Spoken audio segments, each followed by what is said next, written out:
Yang pagi ini ingin hidupnya sukses, angkat tangan. Katakan saya. Yang hari ini ingin hidupnya sukses, katakan saya. Alhamdulillah, sukses kabeh. Banyak orang ketika ditanya anaknya, dan ini sudah terinstal di otak anak-anak kita. Bapak mau kemana? Golek uwi le. Nggo apa? Nggo numbasno jajan kue. Sehingga anak ini terinstal otaknya bahwa anaknya mengira bapaknya kerja untuk cari uang dan memenuhi keinginan anak. Sehingga sampai tua bapak erong mati, anak wis njaluk warisan. Gak ndang mati-mati toh bapak. 90% orang tua ketika ditanya anaknya bapak mau kemana, jawabannya cari rizki atau cari uang. Engko bapak sampean kandhani, bapak eneng apa to Bu? Koko nek ditakoki anak aja golek kuwi, lek golek apa? Mencari fadlnya Allah. Rizki. Karena uang dengan rizki ini dua hal yang sangat berbeda. Orang boleh bermimpi yang tidak mungkin, tapi cara meraihnya harus mungkin. Bermimpi yang tidak mungkin itu iman. Meraihnya harus dengan ilmu. Pengetahuan cukup? Tidak. Dia harus action. Dia harus punya amal, melakukan hal dengan ilmunya dan mencapai keyakinannya. Makanya sukses berkah itu iman kali ilmu kali amal. Pagi ini kita akan membahas purpose of life, tujuan hidup. Uang melawan rizki. Ibu-ibu, kira-kira Anda milih uang atau milih rizki? Rizki itu contohnya seperti kesehatan, terus kedamaian hati, suami yang baik, anak yang baik. Kalau nggak punya uang, anaknya baik, suaminya baik, istrinya baik. Kalau nggak punya uang, oke, kita bedah dulu apa bedanya uang dengan rizki. Bapak Ibu, uang itu buatan manusia. Kalau di Indonesia yang buat BI, Bank Sentral. Kalau rizki yang buat Allah. Enak mana buatan manusia sama buatan Allah? Oke. Uang itu adanya banyak dan sedikit. Kalau rizki adanya lapang dan sempit. Milih uang banyak atau lapang? Orang lapang itu nggak punya uang bisa lapang tidak? Wes mulai ragu deh. Iya ya, aku nek gak duit ya sumpek sih. Aku nek duitku akeh bahagia. Uang buatan manusia, rizki buatan Allah. Uang sedikit banyak, rizki lapang dan sempit. Uang akan habis. Rizki selama orang masih punya umur, dia tidak akan pernah habis. Rizki itu bisa berupa apa saja. Bisa berupa kesehatan, bisa berupa keimanan, bisa berupa kedamaian hati, anak yang soleh, suami yang nurut, istri yang solihah. Itu rizki. Dan uang juga bagian dari rizki. Banyak orang ketika ditanya anaknya, dan ini sudah terinstal di otak anak-anak kita, bapak mau kemana? Golek uwi le. Nggo apa? Nggo numbasno jajan kue. Sehingga anak ini terinstal otaknya bahwa anaknya mengira bapaknya kerja untuk cari uang dan memenuhi keinginan anak. Sehingga sampai tua bapak erong mati, anak wis njaluk warisan. Gak ndang mati-mati toh bapak. 90% orang tua ketika ditanya anaknya bapak mau kemana, jawabannya cari rizki atau cari uang. Engko bapak sampean kandhani, bapak eneng apa to Bu? Koko nek ditakoki anak aja golek kuwi, lek golek apa? Mencari fadlnya Allah. Rizki. Karena uang dengan rizki ini dua hal yang sangat berbeda. Sekali lagi, ingin uang atau ingin rizki? Uangnya banyak belum tentu punya rizki. Dulu itu ada seorang Perdana Menteri Australia, namanya Thomas Lai. Pernah mendengar? Yo, nggak pernah mendengar. Wong, beliau menjadi Perdana Menteri tahun 1926 sampai 1928. Anda belum lahir, saya pun belum lahir. Thomas Lai ini anaknya orang miskin. Dia punya cita-cita kuat, saya harus sukses. Saya ingin cara wong Jawa ngono, aku wis katok dadi wong melarat. Bapakku melarat, mbahku melarat, aku kudu sukses. Akhirnya dia ketika sekolah disiplin, ambisius, ranking harus 1, prestasi harus yang terbaik, sampai dia masuk kerja. Dia harus menjadi manajer, setelah menjadi manajer menjadi pemilik perusahaan. Dengan berbagai cara, halal haram nggak dipikir. Akhirnya saya harus menjadi orang pertama di Australia. Dengan cara apa? Karena dia pengusaha, untuk menguasai negeri itu, untuk menjadi pemimpin negeri itu, saya harus menikah dengan salah satu anaknya politikus. Di antara ibu-ibu ini ada yang jadi caleg enggak? Tidak, alhamdulillah. Pesan saya, jadilah negarawan. Jangan jadi politisi. Karena politisi dengan negarawan itu dua hal yang berbeda. Untuk menjadi negarawan tidak harus menjadi caleg, tapi politisi juga ada yang negarawan. Podo karo uang dan rizki, Anda memilih rizki, politisi dan negarawan pilih yang mana? Negarawan. Dia menikah salah satu anaknya politisi, kemudian dia masuk partai politik dengan berbagai cara, dua hal. Dia nyuap, oke, kalau nggak bisa disuap, bunuh. Sehingga sampailah Thomas Lai ini diangkat menjadi orang tertinggi di Australia, menjadi Perdana Menteri. Setelah menjadi Perdana Menteri baru 2 tahun, kasus pembunuhan yang dia lakukan terhadap seseorang terbongkar. Akhirnya nasibnya apa? Dia dihukum mati, menyisakan harta yang banyak tapi tiada guna, kehormatannya jatuh, semuanya jatuh. Karena apa? Thomas Lai hanya mengejar uang, hanya mengejar jabatan, tapi dia tidak mengetahui hakikat rizki. Ada sebuah kisah, 2 orang yang berbeda. Yang pertama bernama Pak Sukses, yang kedua bernama Pak Berkah. Kalau nyebut nama orang kelihatannya takut tersinggung. Saya punya teman kanor orang terkenal, gara-gara nyebut satu nama 300 juta.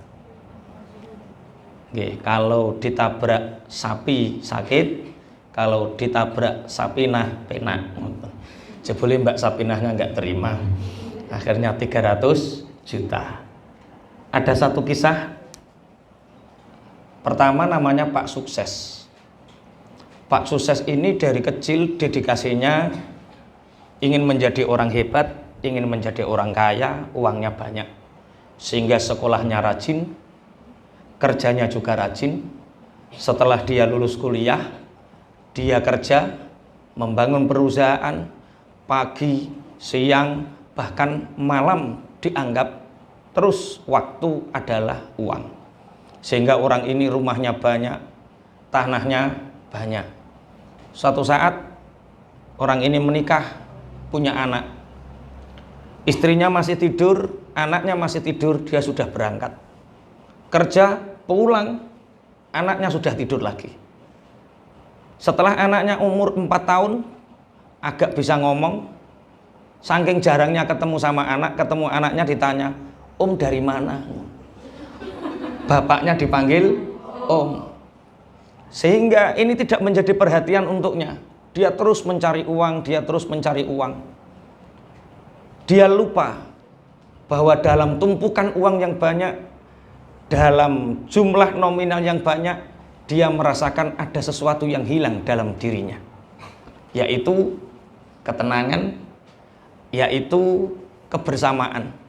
Di ape guyu banter ora iso, ape guyon karo anake ora iso, ngantar anaknya nggak sempat, ngantar istrinya ke salon pun nggak sempat. Akhirnya Pak Sukses ini betul-betul sukses, tapi nggak pernah nganter istrinya ke salon, nggak pernah nganter anaknya sekolah, sehingga istrinya pernah diantar orang ke salon ke orang lain yang nganter, keluarganya bubrah, anaknya menjadi anak yang nakal. Ini kisah seseorang yang bernama Pak Sukses. Uangnya banyak tapi hampa. Yang kedua ada kisah yang bernama Pak Berkah. Pak Berkah ini sosok yang dari kecil diajarkan oleh orang tuanya satu, nak, sesibuk apapun engkau, ibadah adalah yang utama. Dikongkon ngaji, dikongkon sekolah, diperintah ngaji, diperintah sekolah. Kerja pada dasarnya sebuah hal yang utama itu bukan kerjanya. Kalau Mas Rul itu punya slogan, ngaji itu prioritas, kerja itu formalitas. Jadi kalau lumrahnya orang kerja ya kita kerja. Ngajar itu prioritas, kerja itu formalitas.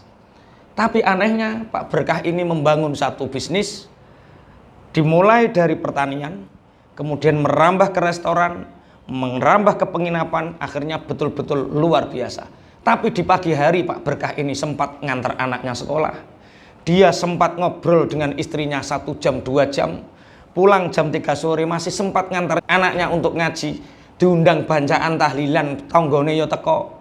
Kalau Pak Sukses tadi jangankan untuk diundang tahlilan kenduren, dengan anaknya saja nggak sempat. Tapi Pak Berkah yo cek sempat tahlilan, cek sempat ngaji rutinan, cek sempat bacaan sak piturute. Kira-kira dari kisah hidup ini, kira-kira pangapunten jenengan milih kisah Pak Sukses apa Pak Berkah? Cara njaluk bojo nu sing sukses apa sing berkah? Amin Allahumma. Ini hari tarwiyah bagi kita. Bagi orang lain ada yang mengatakan Arafah. Setiap yang kita lantunkan akan menjadi doa yang mustajab. Allahumma sukses atau berkah? Milih sukses atau milih berkah? Berkah. Ada dua hal yang membedakan pengajaran di dalam sukses dan berkah. Kalau orang diajarkan untuk sukses, ibarat uang tak ibaratkan seperti kupu-kupu. Maka orang yang diajari untuk sukses itu diajari untuk membuat kayu kemudian dikasih jaring. Nek nggen kula jenenge seser. Mbah nek wong kutha jenenge apa? Apa? Kayu dikai bunderan terus dikai jaring jenenge apa? Lah ya padha wae to ya kok. Tak kira to beda. Nggih, orang yang mengejar sukses ibarat dunia, ibarat harta, ibarat uang itu kupu-kupu. Maka orang untuk mengejar kupu-kupu diajari caranya. Untuk mendapatkan kupu-kupu banyak, 1, sediakan kayunya. 2, cari jaring, kemudian ikat dengan erat, kemudian kejar kupu-kupu itu sampai kena. Maka dia ngejar kupu-kupu, kesana kemari mengejar kupu-kupu. Kupu-kupunya dapat dimasukkan ke dalam kamar, dimasukkan ke dalam rumah. Kadang rumahnya dibuka sementara, kupu-kupunya lepas. Orang ngejar dunia yang seperti itu. Seperti ngejar kupu-kupu, ngalor ngidul. Itu karena sukses. Hari ini pendidikan di Indonesia banyak yang diajari seperti itu. Diajari bagaimana orang agar sukses, caranya seperti ini. Cari kayunya, ambil jaringnya, kejar kupu-kupunya. Lelah. Kupu-kupu belum tentu tertangkap, belum tentu dapat, tapi lelahnya sudah dirasakan. Tapi kalau berkah itu beda. Pendidikan yang mengajarkan berkah tidak diajari caranya buat jaring. Diajari bagaimana merawat tanaman yang baik. Dikasih kompos, dicangkul dulu, dicangkul. Ini hubungannya apa? Wong kupu-kupu kok dengan nyangkul tanah? Nggak ada hubungannya. Dikasih kompos, setelah dikasih kompos, tanam bibitnya, setelah itu disiram, dipupuk, besar pohonnya, akhirnya tumbuh daun-daunnya lebat, setelah itu baru muncul bunga-bunganya. Kupu-kupu nggak usah dikejar, tapi mereka datang. Ini yang kadang kita tidak tahu. Orang mengejar kupu-kupu diajari cara buat jaring nangkap kupu-kupunya, tidak diajari bagaimana cara mendatangkan kupu-kupunya. Saya dari kecil nggak pernah diajari kerja. Bahkan orang menganggap tonggo pinggir omahe padha muni. Ngono ki toha sopir mergawe apa? Karena mereka mengira bahwa kerja itu harus dengan fisik yang sempurna, harus dengan tenaga yang kuat. Ternyata tidak. Orang tua kami selalu mengajarkan, nak, nek hubunganmu karo pangeran apik, engko kowe ditata apik karo pangeran. Ini berkah. Mungkin tidak ada hubungannya dengan rizki. Diajari caranya nyangkul tanah, diacara caranya ngompos, nanem, ketika berbunga kupu-kupu datang sendiri. Milih sukses apa milih berkah? Sekarang tahapannya sampai mana Anda mengejar berkah itu? Masih nyangkul atau sudah nanam pohonnya? Oh, masih nyangkul. Dilanjutkan dulu. Gung paham gitu iki. Yang hari ini ingin hidupnya sukses, katakan saya. Alhamdulillah sukses kabeh. Wan awakmu ra melok wan. Saya ngono lho. Yang hari ini ingin hidupnya sukses, katakan saya. Oke. Sukses itu ada 4 tahapan. Kalau saya menyebutnya 4 kuadran sukses. Next. Yang pertama, yang paling pojok kiri adalah orang yang kehidupannya miskin. Saya mengatakan miskin itu apa? Miskin itu orang yang tidak punya uang, itu namanya miskin. Tidak punya jabatan, itu namanya miskin. Sudah tidak punya uang, tidak punya tabungan, tidak punya jabatan, hidupnya sempit. Berbicara tentang uang dan rizki, kalau uang itu kaya dan miskin, kalau rizki itu lapang dan sempit. Secara uang dia miskin, secara rizki dia sempit. Orang yang seperti ini namanya pecundang. Nggak pernah bahagia. Hatinya ngersulo, ngerti tonggone tuku sepeda sekupi, dek wong kuwi neh. Kok ora aku? Tonggone 1 bulan kemudian nggotong kulkas. Wong kuwi neh. Mengine rada umat, ngik, tapi ora patek nemen. Buareng tonggone nggawa Avanza, tik plate putih, kabarnya baru dan cash. Langsung diperiksakan ke puskesmas. Hatinya sempit, nggak punya keridoan, nggak punya kerelaan, tidak punya uang. Orang ini sampah masyarakat, namanya pecundang. Dia dengan anak nggak bisa membahagiakan, dengan istri moro tangan. Orang seperti ini jauhi. Sudah miskin, kehidupannya sempit. Di lingkungan kita ada nggak yang seperti itu? Suudzon. Anda punya hati yang sempit, tolong dihilangkan. Ngurung-ngurung adon, terus pikirannya ono si fulan. Berarti Anda masih punya kuadran yang pertama ini, masih punya hati yang sempit. Ridho. Yang kedua, dia punya uang banyak, namanya kaya. Dia punya jabatan tinggi, namanya kaya. Uangnya banyak, tabungannya banyak, pekerjaannya banyak, jabatannya tinggi, tapi pangapunten, hatinya sempit. Sedekah nggak mau, dengan istrinya pelit, dengan anak perhitungan. Ketemu anak, sekali ketemu pokoknya marah. Pokoknya kalau anaknya ditelepon bersama bapaknya, hatinya yang ada, pikirannya yang ada, saya salah apa kok bapak nelpon? Ketika dicari bapaknya, ngerti nih, aku salah apa kok digoleki bapak? Sempit. Bojone madep gak wani, apa nih ngerayu? Diluk Istri yang seperti robot, dikai diterima, gak dikai rawani takok. Orang seperti ini bisa dikatakan sukses. Orang luaran sana memandang dia kaya, dia sukses menurut orang lain, tapi hatinya sempit. Ada di lingkungan kita seperti ini? Wes sudah tidak terlalu berani suudzon. Oke. Kuadran yang ketiga. Dia miskin tapi hatinya lapang. Uang nggak terlalu ada, tapi mau sedekah ada, mau korban ada, ketika membayar anaknya ada, untuk kehidupan selalu ada, tapi pas-pasan. Pokoknya ini, nek butuh ono. Orang menyebutnya ini berkah.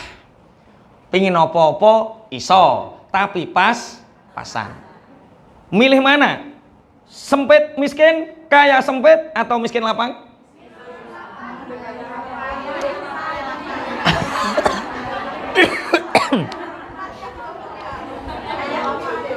Wis stop ayah. Iya bunda, ada apa bunda? Kita nggak punya uang nggak apa-apa, yang penting kita lapang.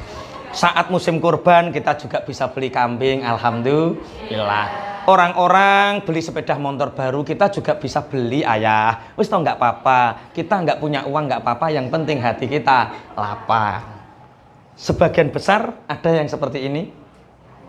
Sebagian besar orang seperti ini baik, tapi nggak bisa membantu orang.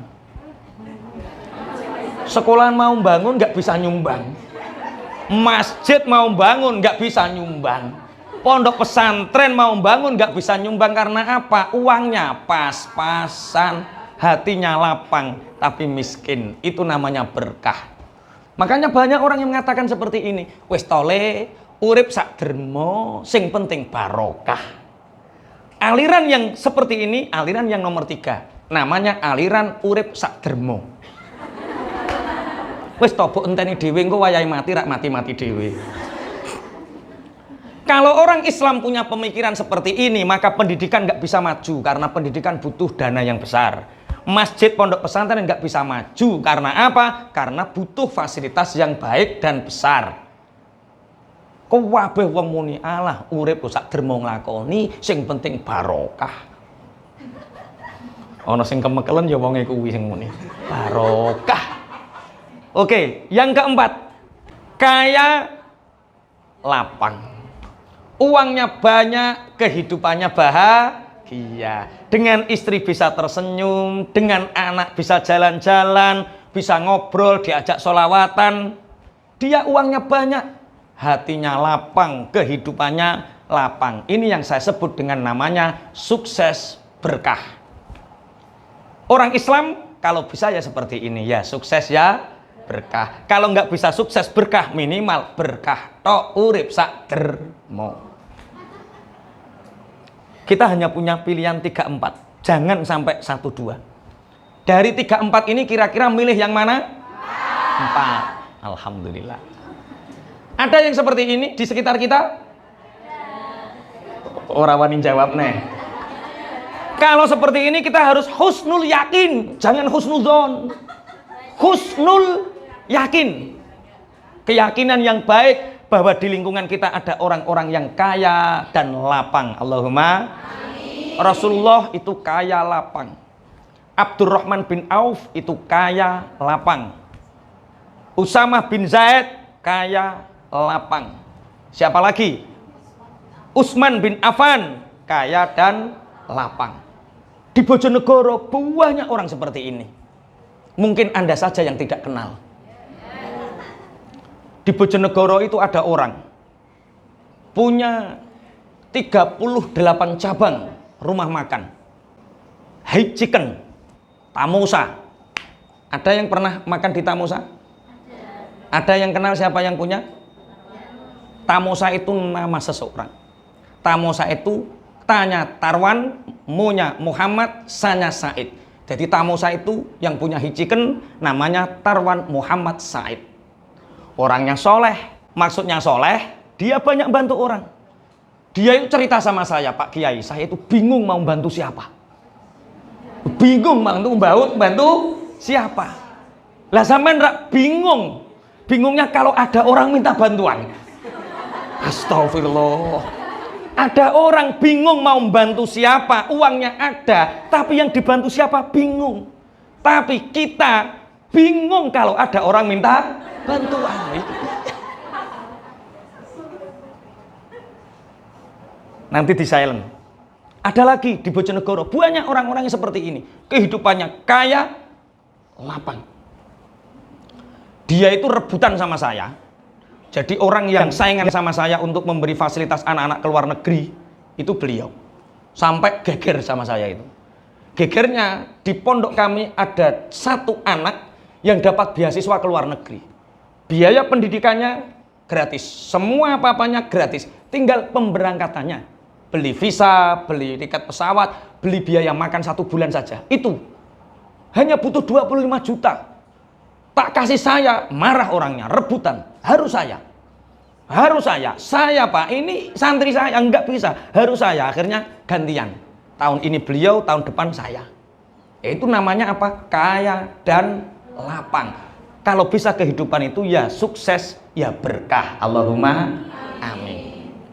Ini rumus bagaimana kita menghasilkan untuk sukses berkah. Sukses dan berkah ini sama dengan iman kali ilmu kali amal. Iman, ilmu, amal. Sukses berkah sama dengan iman kali ilmu kali amal. Amal itu action. Ilmu itu pengetahuan. Iman itu spiritual, keyakinan. Bapak Ibu pangapunten, kita harus punya keyakinan, namanya iman. Sing jenenge iman itu kita harus yakin. Satu, yakin kita mampu. Dua, yakin Allah memberi banyak pada orang yang butuh banyak. Tak baleni. Kita harus punya keyakinan Allah memberi banyak pada orang yang butuh banyak. Coba yang nyuting. Kerudungnya rupanya apa? Ungu apa? Ungu. Bayangan Anda, uang yang Anda miliki, yang Anda inginkan, uang terbesar dalam hidup Anda itu berapa? 3 triliun. Bok gawe apa? Membangun sekolah, sedekah, membantu orang-orang nggak punya, memfasilitasi ODGJ yang ada di Indonesia. Memfasilitasi ODGJ dengan cara apa? Dengan cara orang boleh bermimpi sesuatu yang tidak mungkin, tapi cara meraihnya harus mungkin. Bermimpi tok ngene-ngene gawe sekolahan, piye carane gawe sekolahan? Sebutno 7 hal tentang gawe sekolahan. Yang pertama, saya sendiri harus berilmu dulu. Betul, terus. Saya harus mendekati orang-orang yang sukses. Terus. Saya harus bisa bekerja sama dengan masyarakat, maksudnya bisa berbaur baik dengan masyarakat. Terus. Yang keempat, kolegasi dengan banyak banyak hal lah. Lagi 5 loh, cek kurang loro. Yang keenam ya. Iya. Yang keenam, saya harus jadi istri yang sukses dulu biar keluarga saya juga mendukung saya. Terus. Yang ketujuh, kalau sudah punya uang, saya akan membangun semuanya. Ini namanya personal branding. Dia bangun dirinya sendiri. Wong mau saya tanya, lakukan 7 tahapan membangun sekolahan kok bangun apa itu? Dimulai dari nol. Oke, dimulai dari nol. Ya, orang boleh bermimpi yang tidak mungkin, tapi cara meraihnya harus mungkin. Bermimpi yang tidak mungkin itu iman. Meraihnya harus dengan ilmu. Pengetahuan cukup? Tidak. Dia harus action. Dia harus punya amal. Melakukan hal dengan ilmunya dan mencapai keyakinannya. Makanya sukses berkah itu iman kali ilmu kali amal. Next. Sukses is capacity. Sukses itu adalah kapasitas. Sebelum kita lanjutkan, ini semakin menarik. Mungkin ada 1-2 pertanyaan. Bingung Cek Aniki. Iki apa yang bahas apa to terakhir? Bahas purpose of life. Tujuan hidup. Tujuan hidup orang dari mencari uang menjadi mencari rezeki. Kemudian memperbaiki kapasitas. Oke, sukses is capacity. Ini ada rumus capacity, ada rumus kapasitas. Jenengan ini seperti HP. Jenengan ini seperti HP. Ada raga fisik, naik HP jenenge casing. Orang HP-nya casingnya bagus, kira-kira HP-nya bagus apa tidak? Belum tentu. Ono wong wedok merongos lemu ireng keriting dikelambeni nganggo kelambi sing regane 1 miliar, raganya baik tapi jeronane elek, kira-kira tambah cantik apa tidak? Yang cantik kelambine.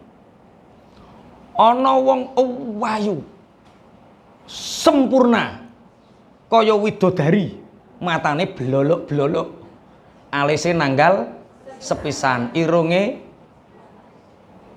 piye irunge? Kaya blokan semindi. Lho, ya bener to ya, irung kaya blokan semindi. Untune biji timun. Lambene nyigar jambe. Pokoknya kaya ngono kuwi. Diklambeni serba 35.000. Kira-kira wonge pantes apa ora? Pantes wong ngrasah kelambenane pantes kok. Berarti ada orang melibatkan raganya saja. Kemudian HP, kita punya pikiran, aplikasi. Kalau di dalam raga kita ada casing, pikiran ini aplikasi. Ada aplikasi namanya WA, kemudian TikTok, TikToker ya. Terus YouTube, apalagi Facebook, terus Telegram, terus WeChat ya apa WeChat ya? Terus wis pokoknya model-model ngono kuwi. Itu aplikasi. Kalau di manusia ada pikiran, kalau di HP itu ada aplikasi. Kemudian di dalam tubuh manusia ada raga, ada pikiran, ada jiwa. Kalau di dalam HP, jiwa itu sinyal. Casingnya bagus, aplikasinya banyak, nggak ada sinyal. Mau seperti itu? Dinggo apa? Sinyalnya api, casingnya api, nggak ada aplikasinya. Terus digawe apa? Aplikasinya bagus, sinyalnya bagus, tapi casingnya rusak. Iki opo? Burek kabeh. Berarti antara raga, pikiran, dan jiwa ini ketiga-tiganya tidak boleh terlepas antara satu dengan yang lain, saling melengkapi, yaitu raga, pikiran, dan jiwa. Sukses is capacity. Maksudnya nanti raganya dikuatkan, pikirannya dipanjangkan, spiritualnya ditinggikan.